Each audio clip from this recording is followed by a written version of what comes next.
North Korea's vicious young dictator exploding with confidence tonight. His government's news anchor uses new, very aggressive language to project Kim Jong-un's threat. Kim Jong-un said we now have the clear capacity to directly and realistically attack American bastards who continue to attempt to invade the Pacific. Kim's just tested 2 medium-range ballistic missiles. One failed, but weapons monitors call the other one a partial success because the missile flew 250 miles and even briefly entered space. Saying that he can realistically attack Americans and not just the U.S. in general, that's a new level of threatening language from Kim, right? Yes. The potential for provocation and provocative language is enhanced by Kim by the fact that now he has the technology that goes to match the language. When Kim perfects the so-called Musadon missiles he just tested, experts say he'll be able to strike the Aleutian Islands in Alaska or U.S. military units on Guam. A U.S. intelligence official tells CNN tonight Kim's aggressive language, his celebration of this missile launch, underscores his regime's aspiration to be recognized as a nuclear power. Analysts say Kim also wants to fend off the threat he perceives from his principal enemies, who've just wrapped up a massive military exercise on his doorstep. He wants to deter America from even threatening to intervene. He wants to deter South Korea at the same time, obviously. And to do that, he wants to be able to say, I can attack American bases, kill Americans in their beds. Kim's also believed to be toughening up against the U.S., possibly to extort concessions. Any real provocation where he fires one missile off that's with a real warhead does some damage, he'll be decimated. Pyongyang will become essentially a bowl of glass, and I think he knows that.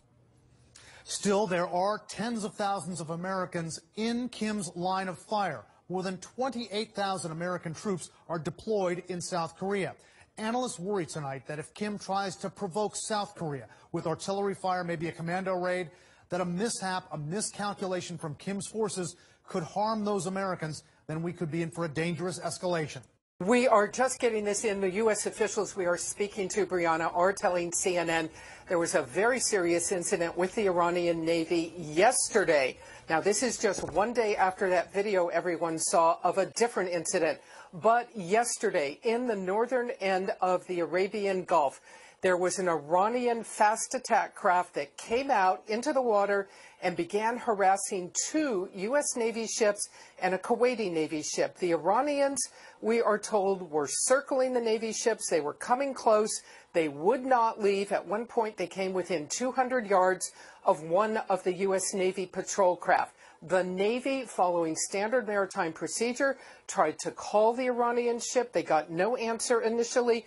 They fired flares. They did then have, a U.S. official says, a brief radio-to-radio conversation with the Iranians, but still, the Iranians did not leave. At that point, we are told that this U.S. Navy patrol craft, the USS Squall, then made the decision and fired 3 warning shots into the water to warn the Iranians to pay attention and to back off.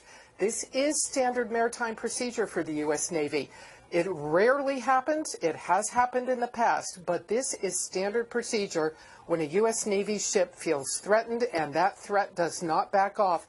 That is really the last resort before you take lethal action. You fire warning shots into the water. So just yesterday, 3 warning shots fired at the Iranians. And this comes one day after that video that we all saw that 4 Iranian ships, again, Revolutionary Guard Corps ships, came out and harassed another U.S. Navy ship. Perhaps the bottom line here is to note that the U.S. believes these Iranian boats belong to the Iranian Revolutionary Guard Corps. This is one of the most militant arms of the security and military services in Iran. This is not the regular Iranian Navy. There is always concern that these maritime forces of Iran that are doing this are not under the central control of the government. And there is always concern that things can get out of hand.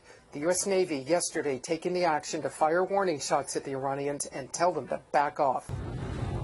Hey, Amra, those propaganda photos out of North Korea really are remarkable because they reveal a side of the North Korean leader Kim Jong-un we don't normally see, as he was celebrating with his scientists, projecting so much confidence that he feels he has finally perfected this missile technology capable of delivering a nuclear warhead. to his enemies, including the United States. Rising from the waters off the eastern Korean peninsula, an ominous new threat from North Korea, the successful test firing of submarine-launched ballistic missile Pukguksong, meaning Polaris, the North Star. A weapon North Korean leader Kim Jong-un says puts the U.S. and its allies within striking range of a nuclear attack. A triumphant announcement on the North Korean news. State propaganda images claim to show a perfect launch. Before dawn Wednesday, anxiety turns to exhilaration. Kim Jong-un and his officers smiling, laughing as they track the missile some 500 kilometers, more than 300 miles, further than any previous attempt. The testing and the phase of the development is very rapid. A launch attempt just last month failed. A missile fired 4 months ago in April traveled just 30 kilometers, around 18 miles. Analysts believe Wednesday's missile traveled 16 times further, meaning it can strike anywhere in South Korea, home to 50 million people and some 25,000 American troops. The latest launch as U.S. and South Korean forces engage in annual military exercises, similar to these in the spring. Pyongyang used the annual drills as a direct provocation.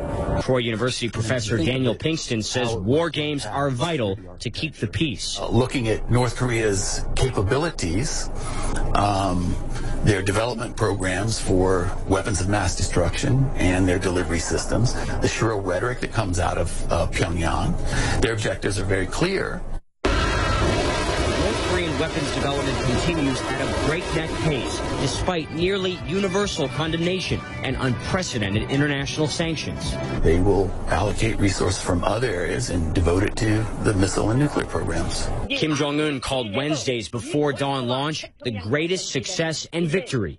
Feeling the intense pressure to succeed, one officer appears overcome with tears of joy, or perhaps relief.